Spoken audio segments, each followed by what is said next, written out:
I'm James Rule. Welcome to the Lonely Leader podcast, where we help existing and aspiring leaders find clarity, build resilience, drive performance, and enhance fulfillment.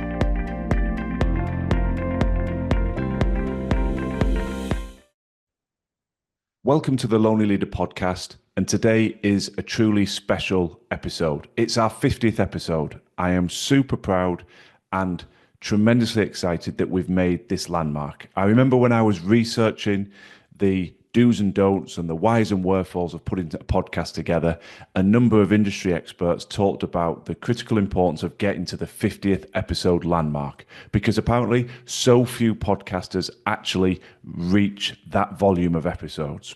So to have made it, I think it's immensely important for me to express a couple of notes of thanks. First of all, to my team that work so hard behind the scenes, particularly Joe and Amar, who have been helping with the editing and the production of the podcast.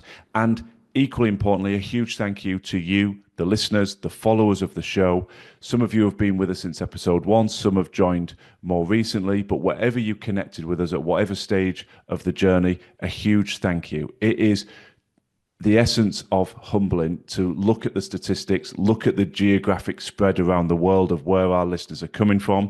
And of course, as I say regularly, I'm super grateful and humbled by the feedback that we get from listeners about the contribution that our content is making in supporting your growth and development. And that is one of the surreal reflections, without a shadow of a doubt, when people make contact and get in touch, people that I have never met, and inform me that the reason they wanted to make contact and get to know me and make a formal introduction is because of the content of the podcast. So if you are thinking in your own mind, should I or shouldn't I launch a podcast, I would 100% say yes, because the enhancement to your marketing, to your reach, the connections you can make, the potential clients that those connections can be, or indeed the introductions that they can make into their network to open the doors to individuals and businesses that could become clients, is very, very powerful indeed. So if you're thinking about it, then I would advocate do it. And today, in addition to expressing my gratitude and excitement to the listeners and everything that's gone into this show, I also want to draw out, as I always try to do, some takeaways, some reflections from the podcasting journey that I believe you can apply in your professional role and perhaps in the realization of dreams that have been bouncing around in your head, but you haven't yet brought them to life and manifested them into reality.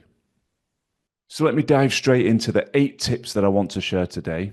They're very much about my podcasting journey, but as I bring them to life, as I articulate them, reflect on how they might apply to your existing professional role or to a project or concept that you want to bring to life. Tip number 1, accelerate learning by accessing mentors. For those of you that have listened to all of our episodes, you will have heard me frequently refer to the notion of accelerating your learning. Very few of us in life walk a new path, whether that's parenting, fitness, health, relationships, professional competency in our professional roles. You name it, somebody will have walked that path already. So you can go it alone, you can bounce off the roadblocks, you can get lost down the proverbial rabbit warrens, or you can speak to people who have walked the path ahead of you. You can avoid those roadblocks, you can avoid getting trapped in those rabbit warrens, and you can find the shortcuts and the insights and the wisdom that allows you to move down that path more effectively and with lower levels of stress. And I was no different in that regard with regard to the podcast. I could have just launched and stumbled along, but I didn't do that. I enrolled on courses. I spoke to people. I listened to podcasts. I sourced as much intelligence as I could from people who had successful podcasts to understand where the potential pitfalls were and exactly what I needed to do to launch successfully and then be able to sustain a quality podcast with the Lonely Leader. Tip number 2, proper preparation prevents poor performance. Now, the beep covers up a swear word. I first came across that phrase when reading the SAS book Bravo 20 by the author Andy McNabb. That's probably taken me back over 25 years. I'm not going to swear on this podcast, but I'm sure you have heard that phrase before, and if you haven't, it begins with another P. The notion of that phrase stuck with me from the very first time I read it, and it really highlighted the importance that elite performance and elite performers demonstrate consistently. That is the need to do the right preparation. So yes, it's a bit of a dotted line into point number one about accessing mentors, but for me, enrolling in those courses, speaking to individuals who had quality podcasts, listening to podcasts that I like, listening to the tone and style, reflecting on how they put their show notes together, that all fits under the umbrella of doing the proper preparation. Yes, there's an element where we have to start, and yes, we can learn on the job, but I still think we are always well served by investing in a decent amount of preparation in order to give ourselves the stability and the foundation on which to build our future success. Tip number 3, avoid procrastination. Now, that's an immediate contradiction, it sounds like, with tip number 2. However, it's not. Yes, I advocate preparation. I don't think it's wise to say, well, I'm just going to launch a project, a podcast, or any project without some sort of due diligence and without some sort of research. I think that's just burning up energy, effort, time, and indeed money negligently. But there is a tipping point. And at some point, well, I might not have the answer to every question, every nuance, every potential pitfall, but I've got enough to get started. And there's an author I like, Rob Moore, who has a phrase, start now, get perfect later, which brings that very notion to life. That at some point, you just have to start, and you will learn most effectively and most efficiently whilst on the job, whilst doing the thing that you're trying to do. And so I think that was very, very prevalent with me. If I am brutally honest with myself, I dipped into procrastination. It's why I'm sharing it as a tip. I'd done the course, I'd written the notes, I had the framework, I'd listened to podcasts, and I found myself starting to look at other courses, looking at even more podcasts. And really, it was a form of active procrastination. I was nervous about making the start. I was unsure whether I had the capability to build a successful podcast. And I was hiding from that fear by allowing myself to get stuck in procrastination. And I'm sure we've all been there. And if you're listening to this now, that may resonate with a particular idea, project, dream, business, whatever it may be that you want to bring to life. You've got to push through that procrastination. You must take action to get through that fear, because invariably the rewards are just on the other side of that fear, and they are so worth the effort of just taking that first critical step to bring things to life. Tip number 4, play to your strengths. Ties into the theme of delegation, something that pops up on an almost daily basis with my clients, something I've covered on this very podcast. But we have to play to our strengths. That's not to say ignore your weaknesses, never try and improve your weaknesses. I'm not advocating that, but you cannot do every single role in your organization or every single role required to bring your dream into reality, because there's just not enough hours in the day. And if you try and do everything, you end up diluting your time, your output, and your performance to such a degree that you're no longer playing to any particular strength. So when I reflected on the podcast, I knew I would be comfortable on the microphone. I knew that I could create content. But when it came to the audio, the editing, the video editing for the YouTube channel, building the title cards, the assets, the promotional material, etc., I knew that was something I needed to leave with my marketing team, and they have done a phenomenal job in that area. So it's something it's something you hear time and time again, but I am just framing it in the context of the Lonely Leader podcast. What are your strengths? Maximize them. Optimize everything you can do to make the project or initiative a success, and outsource and delegate those other areas to allow specialists in those fields to play to their strengths, and it raises the overall likelihood of a successful podcast, project, or strategy. Tip number 5, be consistent. It's very easy to dip your toe in things, to come up against a couple of setbacks, to pull back, to lose a bit of confidence, and for things to drift. Yes, you might have started to bring your idea, your project to life, but you've hit some adversity and then you pull back, and as a consequence, the momentum stalls. One of the easiest ways to do this is to challenge yourself to be consistent. And when you do that, that makes it much easier to keep the forward momentum and to prevent yourself from getting derailed. It's a bit like sports teams. There's a fixture every single week. You can't hide from that. You can't decide when you're going to play. The schedule is published, and whether you've had a good game, an outstanding game, or an indifferent game, you have to step forward if the coach selects you and be on court or on field again, normally within a matter of days, maximum normally a matter of a week. And so for me, I made the commitment that we were going to produce an episode on a Tuesday morning. Launch an episode on a Tuesday morning. We were producing it prior to that, but that we would release an episode every single Tuesday. And for the last 50 weeks, we've been able to do that. And that is so important. That notion of accountability. Who is expecting this output from me? How can I drive accountability in the podcast? It was the publishing schedule. But if it's a health campaign, perhaps it's an accountability partner, someone you're going to train and work out with, so you know your higher likelihood of turning up if they're waiting for you, or perhaps you're booking sessions with a PT. If it's a project, perhaps you're bringing a project team together, and that team is going to meet on a regular basis with clear timelines and outputs.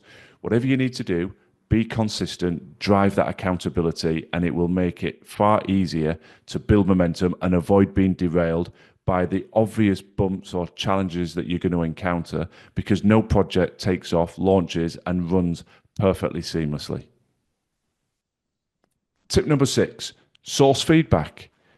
Wouldn't it be wonderful if we had all the knowledge, all the insight, and all the wisdom, and whatever we turned our hand to, we didn't need any feedback? But the world's not like that. Very few of us are geniuses and experts in every facet of what we do personally or professionally. So it is absolutely critical to source feedback. And I am so grateful for the feedback that I get from the listeners, people reaching out, dropping me DMs on LinkedIn or emailing into The Lonely Leader, because that feedback, some of it has been constructive criticism, a lot of it has been praise, but wherever it comes from, we embrace it, we absorb it, and we use it to help us improve and shape more appropriate future content. So feedback is very, very important. It takes a little bit of courage to open yourself up to that, but wherever you need to do it, feedback from your team. Our last episode, we were talking about composure and its importance as a leadership essential, and I advocated you to seek feedback from your team. Do I show composure? You'll get some yeses, and I'm sure you got some no's. Well, that is fertile ground, wonderfully important intelligence on which you can work. And it's no different on any project. Case in point here, we have tailored episodes specifically on the basis of people requesting knowledge and insight. And one of the most pertinent examples of that is imposter syndrome. So many people express that they believe they suffer with imposter syndrome when we're working with them in groups or indeed in one-to-ones. And it was such a recurring theme and people reaching out and talking about it that we ran a specific episode, which is in the show notes, around tackling imposter syndrome. So the seamless segue into tip number 7 is you are not an imposter. If you listen to that episode, you will hear me talk about this in more detail, but I do not believe in the notion of imposter syndrome. What happens is when we step forward into a new and unfamiliar environment, it feels uncomfortable. When we are given additional responsibility, a promotion, or we are recruited into a new business or a new team, it's not going to feel natural. It's different. It's perfectly normal to feel uncomfortable, nervous, anxious in that situation. But that does not mean you're an imposter. An imposter is somewhere they're not meant to be. And 99.9% of the times that people have talked to me about imposter syndrome, it is not that they are somewhere where they are not meant to be. It's that they are adjusting to an unfamiliar and uncomfortable surrounding. The podcast is a classic case in point. I've never done a podcast before. When you start, it feels uncomfortable. The fears are there. Will this content resonate? Will people listen? Of course, you can have those negative narratives in your head. But that doesn't mean you're an imposter. And the first time you do it, you stumble over your words, you lose your track of thought. But the more you do it, going back to our previous point of consistency, the easier it is to deliver. So please, whatever it is that you are wrestling with beginning, do not let this misguided notion that you are an imposter be the barrier. Recognize the fact this is new, it's uncomfortable, it's natural to feel a bit difficult, but I'm going to step through those fears and discomfort in order to touch and bring to life the dreams that are so important to me.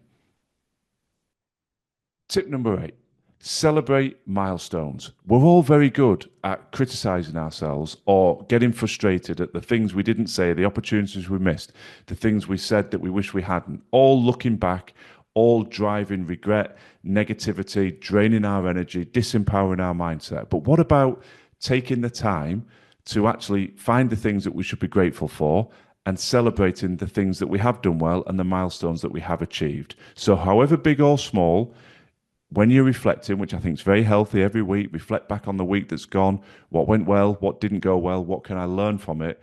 But it's what went well and what didn't go well. And this is an important milestone for me, for the Lonely Leader. And I hope it's framed not in an arrogant posturing stance, but in a very humble and grateful stance that, as I opened this episode up with, I'm so grateful to the people that are taking the time to listen to these episodes, to share these episodes, and to follow the show. It really does mean a lot to me and to the team, and I'm very grateful for that support. And one final point, if you are wrestling with the notion of setting up a podcast, then do get in touch. The lessons we've learned prompted us to build podcast editing, promotion, launch, management into our media agency. There's a little bit of information on our website, or you can get in touch via our email address, which you can find in the show notes. I look forward to the next 50 episodes, and please do continue to share ideas that resonate with you. Would you like to see us doing interviews? Would you like to see longer episodes? We've deliberately kept the episodes short and punchy because we got a lot of positive feedback that people like the fact that they're bite-sized episodes, they're easy to fit in within their daily lives. But that doesn't mean we can't not explore longer form, doesn't mean we can't bring in guests for interviews, for instance. So if you have ideas or topics or concepts that you would like us to consider, please do email in and we will give them very serious consideration. Thanks for listening to the Lonely Leader podcast. I'd be very grateful if you could share and follow if the content resonates. And if you're looking for additional free resource to support your continued growth and development, then please do check out our social media and website details in the show notes. Remember, quality leadership on the outside must always start within.